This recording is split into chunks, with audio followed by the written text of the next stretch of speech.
Siyempre, ay pala, simulat mo. Mag-ingat din sa inyo. Sana mag-ingat sa inyo, nangyari sa inyo, mama. Ilaman niya nalaman at tungkol sa kamatay ng aking ina.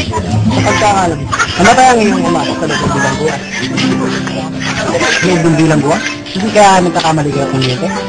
Hindi ako maaaring magkamali. Namatay ang iyong ama, si Rafael Ibarra. Sapagkat siya ang pinapagbinta ang Irene at Pelibustero ni Padre Damaso. Bakit bang sabihin sa akin ang buong pangyari?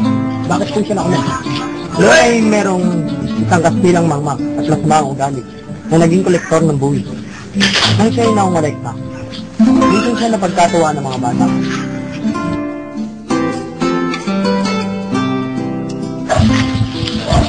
Ano ka lang magsilang yan? Ano niya natin niya? Bababi, bobo! Ano sabi niya? Ano sabi mo kanina? Sinulap ako! Kaya mo! Tawag mo siya! Hindi ko kakayaan mo! Tawag ka!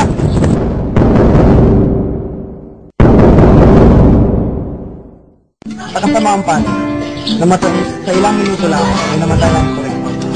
Dahil dito, hinuli at ikinulong ang isa. Pinakuil siya ng lahat, pinagbintangan ang kung alam niya. Nakabiguan niyang makalaya, at nasira ang kanyang kalusugan at sa bilangguan na namatay. Kaya pala. Kaya hindi sinabi sa akin ng kapitan sa amin. Ama ko.